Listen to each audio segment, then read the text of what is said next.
for the parents, it's this wonderful thing. Oh, they've met someone they love. They can start a family over. They've got someone who can help them parent, Right. which is like huge. You know, you go from being a single parent to being part of a team again. Everything is so good for you, but for the kids, it's muy complicado, very complicated. Right. And the way we kind of mastered it, I think, is really paying attention to not having it change their whole world. You know, it's going to change, but still incorporating them, getting them involved, sharing in experiences together, and not your tribe, my tribe. Hello, and welcome to another episode of Rich in Relationship. And today we're talking about blended families and the idea that having more is better, which you would think wouldn't be such a hard sell in the US of A. But when you're a family and you've come apart and you're coming together in a new form, it can be a hard one to swallow. And we're going to talk to Maria Ashworth, who is an award-winning author of dozens of books and also has direct experience with having more is better. How are you, Maria? I'm doing great. Thank you so much for having me today. Oh, it's a pleasure. It's been a pleasure chit-chatting with you before we get started and getting to know you and about your life. Like, the best part about doing a podcast is you meet new people and you learn so much. Definitely. So the question that I ask everybody at the beginning of the show is, award-winning author, how did your heart lead you into this work of creating these books around blended families and really how children can have more in their lives as the shape of their family changes? It came from a problem, and that was with my daughter, who did not want stepbrothers coming to live with her. She would lock them out of the bathroom, hide her food, and I wondered how I can get her to understand that having more as a bigger family could be great. I went to the library. There were no books on blending children together. You had, you know, a stepdad, a stepmom, but blending children, there was nothing that I could find on the market there to read to her. So I find books very therapeutic. I sat down one day. I do have a writer's background. I do enjoy writing. Sat down, wrote this manuscript out, and I wrote it in rhyme, and it was just something fun, and I just sort of thought she'd get a kick out of it. And I read it to her, and she absolutely fell in love with it. And so that's when I really, I had my husband at the time tell me that I really should pursue something like this. And I did. And I was very proud of the book for the fact that I've been on Fox News, NPR, and, you know, the local Houston Chronicle paper. So it really is, I gotta say, it is my best seller. It sells every single day. And I think it is much needed, especially with over 60% of families being blended today. And again, at the end, just like the end of the story, my daughter learned to love her stepbrothers and found that there were amazing things about having a bigger family or extended family or a bonus family, as you could say. So cool. I'm so happy for your success, you know, first of all. And second of all, I love that this was a kid's book, because it is true that there's a ton of stuff written for adults, but it's not unusual, even sadly, not unusual for kids to be the afterthought. And I think it's because, well, you know, first of all, before you become a blended family, you're usually shredding your old family. And so you're getting divorced, and that's very traumatic for everyone. And you're sort of relieved that that's over. And then you meet someone and you decide that you're going to form a family together. And you're all about how in love and how wonderful this is and how you're going to have that family that you always hoped that you were going to have that didn't happen the first time around. And you think, of course, it's going to be great for everyone. And you sort of forget that kids, they didn't fall in love with someone else. You know, Right. They are the result of the hopes, but not necessarily engaged in the hopes, and that they have a whole different thing going on. Exactly. And, you know, they're coming into this and having to, whether you have 2 more kids, 3 more kids, they have to, you're trying to make them adapt as best they can. And I think they think too, at least my daughter would say, that she didn't want to share her mother with other children. And that was her big deal. And like I said, it all worked out. So worked out for 12 years. I think there's a lot to this. And, if it's all right, I'll just pepper in what I know about kids and divorce. And I'm sort of curious how this all fits in with your book and with your read on this, if that's all right. So this is what I know about kids and divorce, having talked to a lot of parents and a lot of kids, that kids, when their parents get divorced, kids pretty much universally feel responsible, which is insane, right? Like all they did was get born, but somehow they feel and let's be honest, folks, that the reason why feelings are feelings is because they're not rational, right? Our feelings do not follow any kind of logic. We might be able to rationalize them after the fact. So kids have this completely illogical feeling that somehow they're responsible for mom and dad coming apart, falling apart, not working out. And then they also have, I've never met a kid who didn't have this, a secret desire that one day their parents will get back together. Like for somehow they really hope for this. And I'll speak from my personal experience. When I remember when my mom was dating a guy, I thought, hey, what a nice guy. I had a great time. I used to sit down as a teenager. I talked to him, had a great time. I really liked him. I was happy for her and him. But when they got married, I remember something really ugly came up in me that surprised me. I was like, what the is this? And I suddenly realized that I was mad at him because I realized the reality that my parents were never going to get back together. This was the final nail in the coffin. And the joke is that my parents were terrible together. Like rationally, I knew as a teenager, they should never get back together. And yet still that feeling was there. I mean, it was amazing to me. And so part of biologically, part of the problem of blending a family is going to be getting past that, right? Or at least recognizing it. And then there's the part about, oh, now you've got this other person in your life who's acting like a parent to these kids that you're with, but they're not your parent, right? And vice versa. So it's for the child, for the parents, it's this wonderful thing. Oh, they've met someone they love.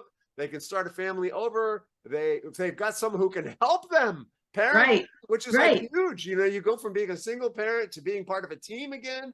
Everything is so good for you, but for the kids, it's muy complicado, very complicated. Right. And the way we kind of mastered it, I think, is really paying attention to not having it change their whole world. It's going to change, but still incorporating them, getting them involved, sharing in experiences together, and not your tribe, my tribe.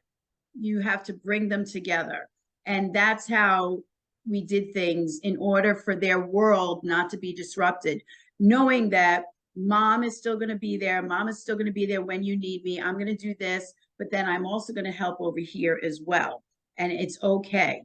And it just worked. And I think when you try to make it more normal than when they remember that small group and then making it a larger thing, that they don't vanish. They don't want to be pushed to the side. And now I got to take care of these kids and these other children. And where do I fit in? Now you being the baby of the family, now you're the middle child. Now that changes too. So, and my son for me, he was the oldest. Now he wasn't the oldest. Now he is another middle child because we had like 3 older and then 2 younger. So my kids are basically the middle children. So yes. So, what you were like firstborn baby, and now you're something, it's a different dynamic. When the kids come together, it's a different placement, and then you still gotta make make things very normal, make the traditions what you used to do, you still do, but you still do it with extra family members. And that worked. I mean, it was great. I mean, I remember, coloring eggs and holidays and For me, I love cooking for more. I'm an Italian, so cooking for more, I just absolutely love it. I always wanted a bigger family and I got it. And we really did work out pretty famously, even though we're not together. Um, we just had some issues with our kids and not so much with them getting together, but they just had so many issues that it impinged on our marriage. Mhm. So, but my ex and I, we're still friends today. We still talk on the phone, at least weekly. I still talk with my steps. My kids still talk with my stepsons. So we still have a connection, which I think something that will never be. There's some great memories, great memories. If let's say there's some new blended parents listening to this podcast, what is the first advice you would give them? And like, I basically painted a horror story for children for them, a moment ago, not that well, a couple of minutes ago. What are some of the first steps that you would offer them to just help sort out, their children's feelings about their old family and their feelings about their new family? Again, making things normal. I think them understanding What that does that mean to make things normal, right? Making things to make their normal. world, when you get divorced, it is disruption. You're moving into, whether you're moving into a new house or dad is moving into a new house, new area, new bedroom, there's a whole different things. And to make things a little bit more normal for them, whether it's something you bring from one house to the other, whether it be a stuffed animal or something, or maybe it's the pet, a little hamster or something they have in one home and they bring to another home. So the kind of making things where they don't feel like they're being jumbled back and forth. That sounds Where like do I belong? giving them some consistency. Right. Yeah. Yeah. Got it. So, So step one, uh, make things normal, give them some consistency, give them some connection to yep. the way things were that's following through into the way things are. And then what would be the next step? I honestly think is having a discussion to talk with them that things are not going to change. Mom, dad's love is not going to change for you. There's just going to be more people loving you. That's what it is. And I think an important part of that conversation is that the step parent actually isn't their mom or dad. Correct. But they're more than a friend is the thing. So it's having this understanding that, yeah, you know what, I'm marrying Tom or Tomasa, and we love each other. And no, that's not your mom or dad. Your mom or your dad are always going to be your mom and your dad. Right. And, this is someone who's going to be here always and who has responsibility for you and who will care for you, maybe like more than an uncle or an aunt kind of thing. Right. My big thing in my house was always respect. Always respect. And so you need to respect him as you respect me or your father. I mean, that is someone that I'm going to rely on. You can rely on them as well. And they're not going to take your father's place, not going to take your mom's place, but they are part of our family and they deserve the same respect that you would for one of us. So, Love it. yeah. I love it. So there are behavioral boundaries. You know what? You don't even have to like him or her, but we always treat each other with courtesy, with respect, with kindness. Right. Another thing for me is you are now a family. It's not a step. I never wanted it to be a step family. We are a family. We back each other up. We're there for each other. You call me, I'm there. My steps, they needed me, call me, I'm there. Being a family and not segregated tribes, dads, family, moms. No, you are now a family unit. And my daughter would never say my stepbrother, Tristan. She wouldn't say it. My brother, Tristan, and when you become family, you're family. You're going to take the highs and the lows together. and work through them together.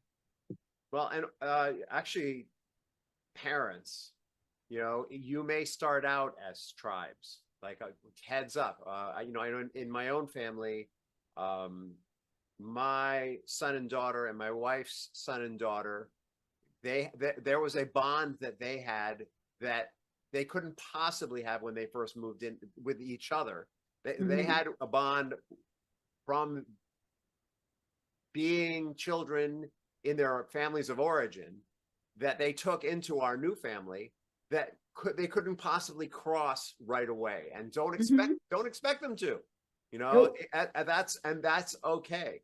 And over time, as they develop and grow and enter into different stages of life, they will start to cross pollinate, Right. and even bond with their steps in ways that they couldn't bond with their own sibling.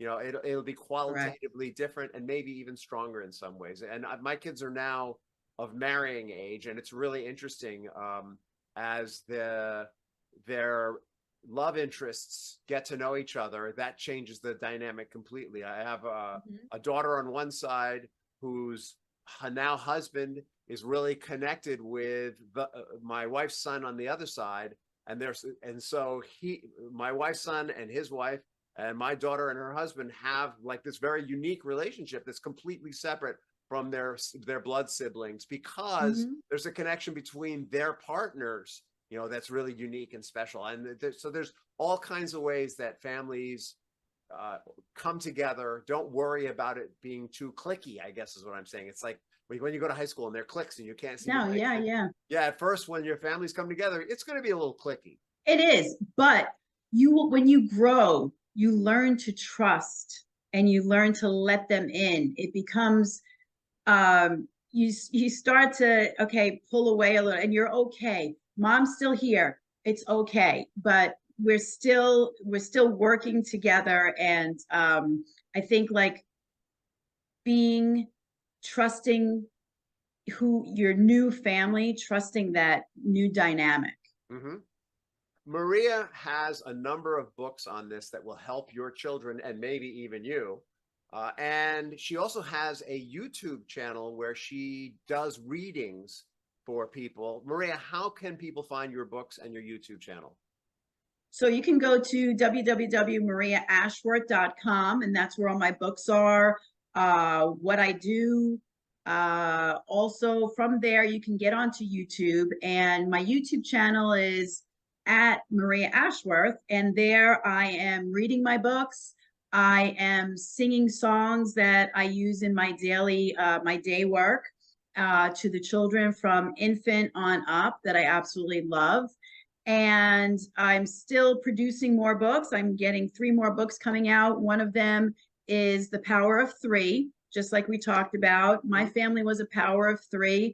I have many people that were the power of 3, whether it be a dad and 2 girls. But then you do so much. You do the same celebrations, birthdays. Yeah, they're great with the power of 3. But what if the family grew? It could just be even more magnificent. So that's kind of what that book is all about as well. And then, so we talked about, this is the one we're talking about, step 1, step 2, step 3, and 4, about my daughter. And this one, Donuts for Dad. And again, it's one of my daughter's dilemmas that she had. And it's about, again, we talked about parents and we talked about trust. You have a stepdad and a regular, your biological dad, and your stepdad does he does a lot of things for you. So does your dad.